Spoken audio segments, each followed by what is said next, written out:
Luka Doncic is on one right now.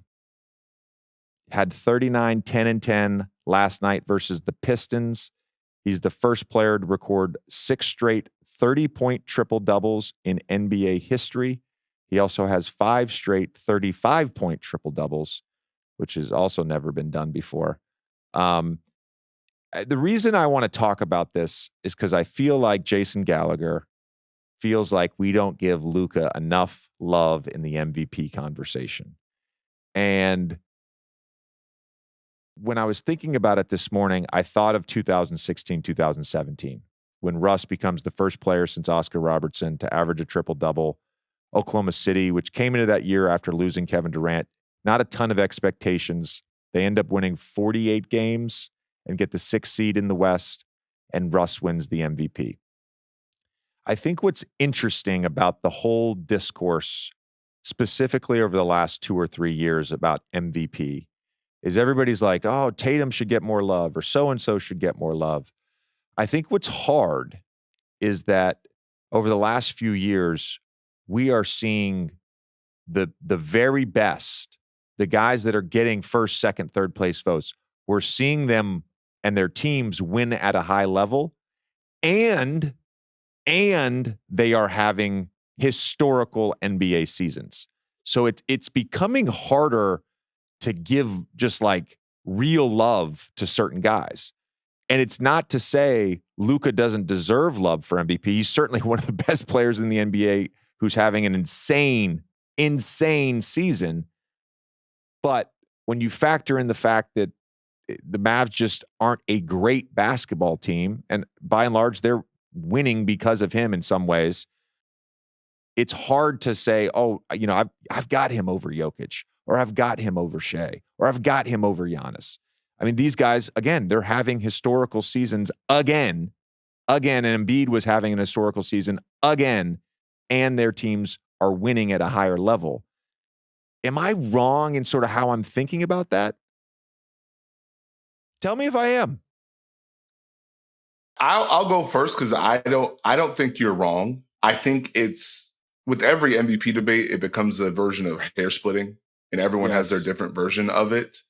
And I think it may become easier, even if he's even or above people statistically. If winning is a priority for you, how big is the gap for Luka? And I think that's where it becomes difficult, because I looked up this morning, it's like last 10 games, he's almost averaging a 30, 35 plus point triple double. But I'm like, how many games did they win? But that's not necessarily his fault. So that's where I become stuck, because he is so important to that Dallas team.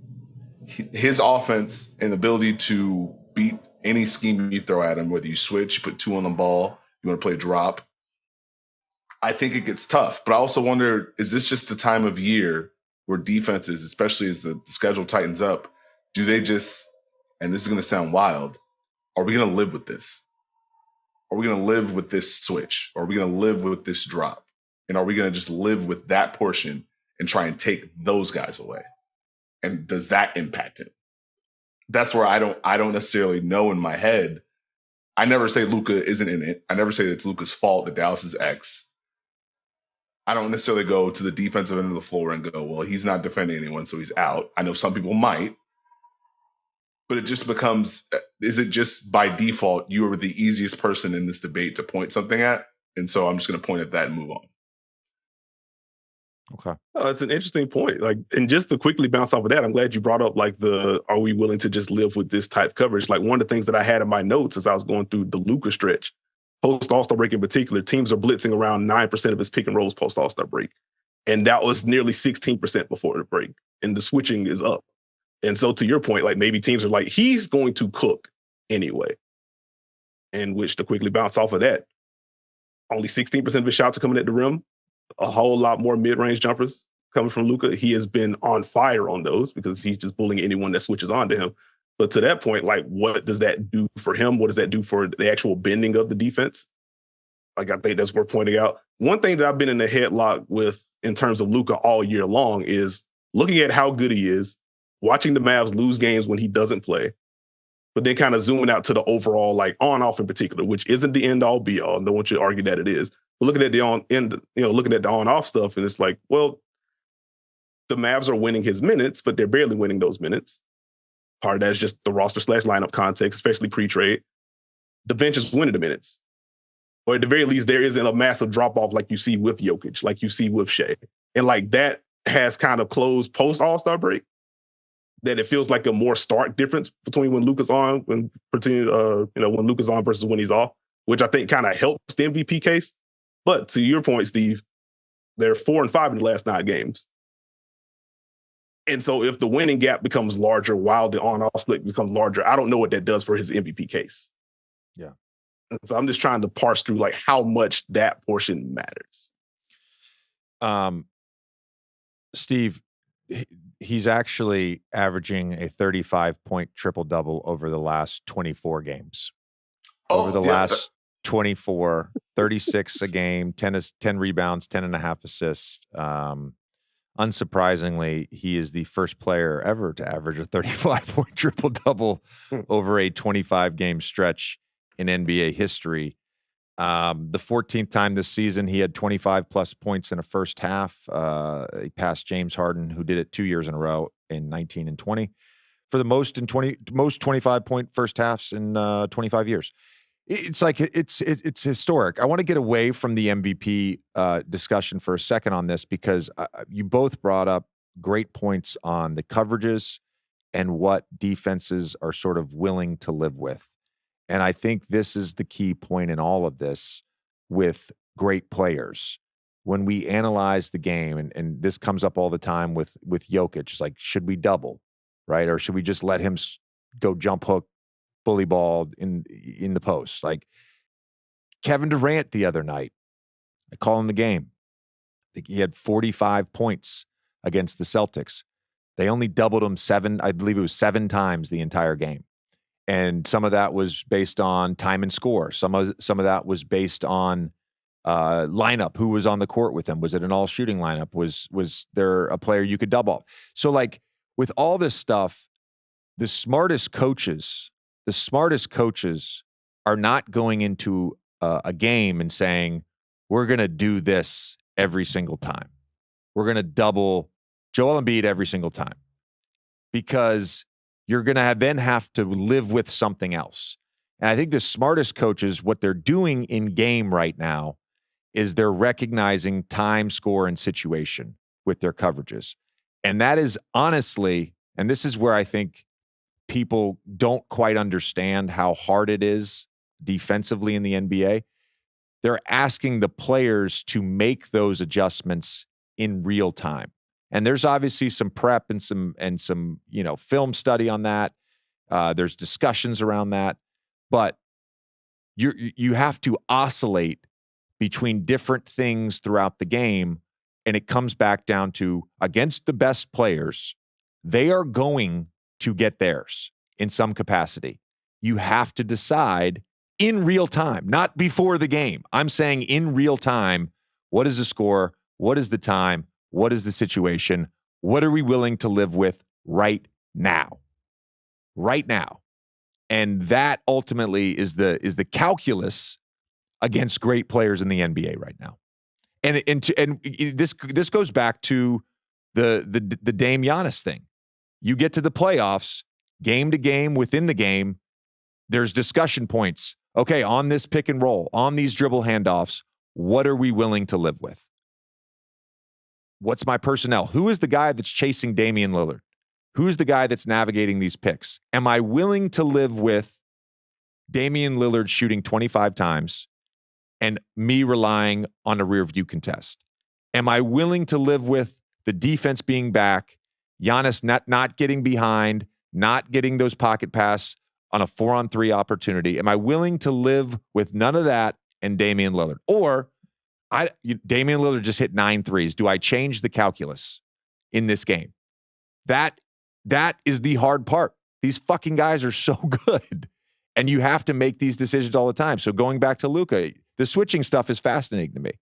It's like, all right, we've blitzed him a ton, and he's averaging 34, 9, and 9. All right, let's mix up some stuff. Like that stuff is fascinating to me right now in the NBA.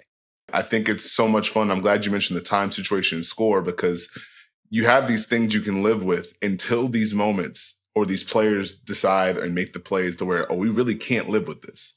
And now it becomes, who's going to blink first? Is this true to our coverage? Is this true to what you're going to do? Oh, it is. We lost. Well, yeah. I'm not going to name the coach or the team, but there was a game I called this year where it was like, we're going to mix it up. We're going to mix it up against Jokic. We're going to mix it up. And at some point I'm like, all right, there's 9 minutes left. He still has 7 or 8 assists. He's now got 29 points. And Denver's up 7 with 9 minutes to go. Maybe it's time to mix it up because you haven't mixed it up yet. And what you're willing to live with is not working, right?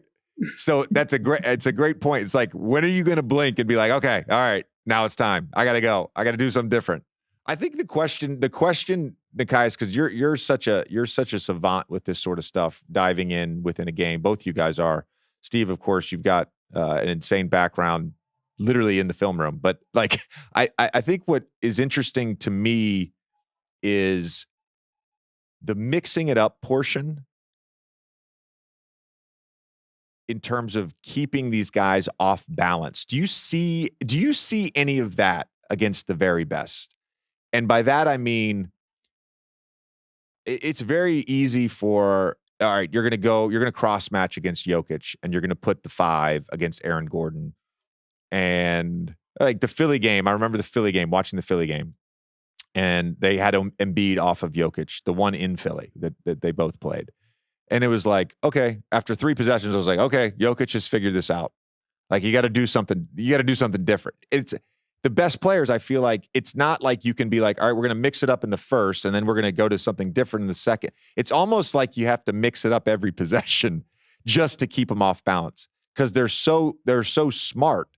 The best players are so smart that if you give them 3 or 4 straight possessions, it only takes 1 possession for them to figure out what you're doing. It's not like, oh, I've never seen this before. As soon as they see it, they're like, oh, I've seen this before. I actually know, I know how to beat this. I know the pattern. That's what's fascinating to me is it possible for teams possession by possession to really communicate this stuff and do it in real time and not just say, all right, now we're going to double, or now we're going to be in drop, or now we're going to be in switch. It's like switch, drop, double switch. It's like, is that even possible? And as a player, I don't know the answer to that. To that question and to the Luka discussion, this is why the games between the Mavericks and the Raptors are always appointment viewing for me, and have been for like the last 2-3 years. Because if there's a particular matchup in which you get that dichotomy of we're going to ramp up the pressure, put 2 on the ball, we're going to switch this time, we're going to switch and double this time, we'll go drop this time. Like, the Raptors have been the team that's most consistently kind of toggled through all of that. And they ultimately end up trending towards one of the more aggressive teams against Luka. Like, Chicago's also up there in terms of how often they blitz him. But the Raptors games in particular, I think, are the ones where, okay, we are doing a little bit of everything. And we'll just do that on a possession-by-possession basis. If a different lineup comes in, we'll also do that. And I guess the through line there is that they just have a bunch of length. So even when they have their subs in, they can still kind of toggle between that thing and shrink the floor. And the Mavericks will have help points. They can afford to send that extra help off and afford that to Luka or whatever. But I think teams are certainly at least trying to get there on a possession-by-possession basis. As for the overall point, like, I don't know if you can get there, because a guy like Luka is too good, a guy like Jokic is too good, Giannis, Shea, go on down the list. But the attempt is certainly being made. You kind of have to. I think with the talent level of some of these top guys, you have to mix those coverages to keep them out of rhythm. I think it just it's more about timing for me if you're a defense. What are we doing to try and disrupt their rhythm? Are we mixing things up because of what they're doing? Like with Dame Giannis, we'll bring back to that. Can we mix in a switch every now and then just to see if they can get them off? And then the other part is in the playoffs, can we just defend it enough to where they pivot to something else? Like, I don't want to mention any names, but there's always the moments where people get hunted in the playoff series. And do you actually have to do well in those moments? or you just have to do your job so they think, okay, we don't have to run that anymore. Let's go somewhere else. I get tripped up on that because at the same time, you have to some defenses are like, you know what? We're just going to pick our poison. This is what we're going to deal with. This is what you're getting. This is the offense or the shot that we're willing to give up. Nothing else, though. And I feel like with some of the top stars, while you're trying to mix your coverages, while you're trying to take them out of the rhythm, you also just live with it. I go back to that Phoenix-Denver series where it's like, you know what? Here's drop. Have a blast. There's nothing else you're getting, though. And how do stars balance that part of it? Yeah. It's okay. You can name me. I was hunted. You can say my name. You're allowed to do that. Kind of like how JJ was hunted in the playoffs. You can do that. It's fine. It's fine. I don't take offense. Can I ask one question? Yeah. When you did show them recover well and they went away from it, what was your thought? Thank fucking God.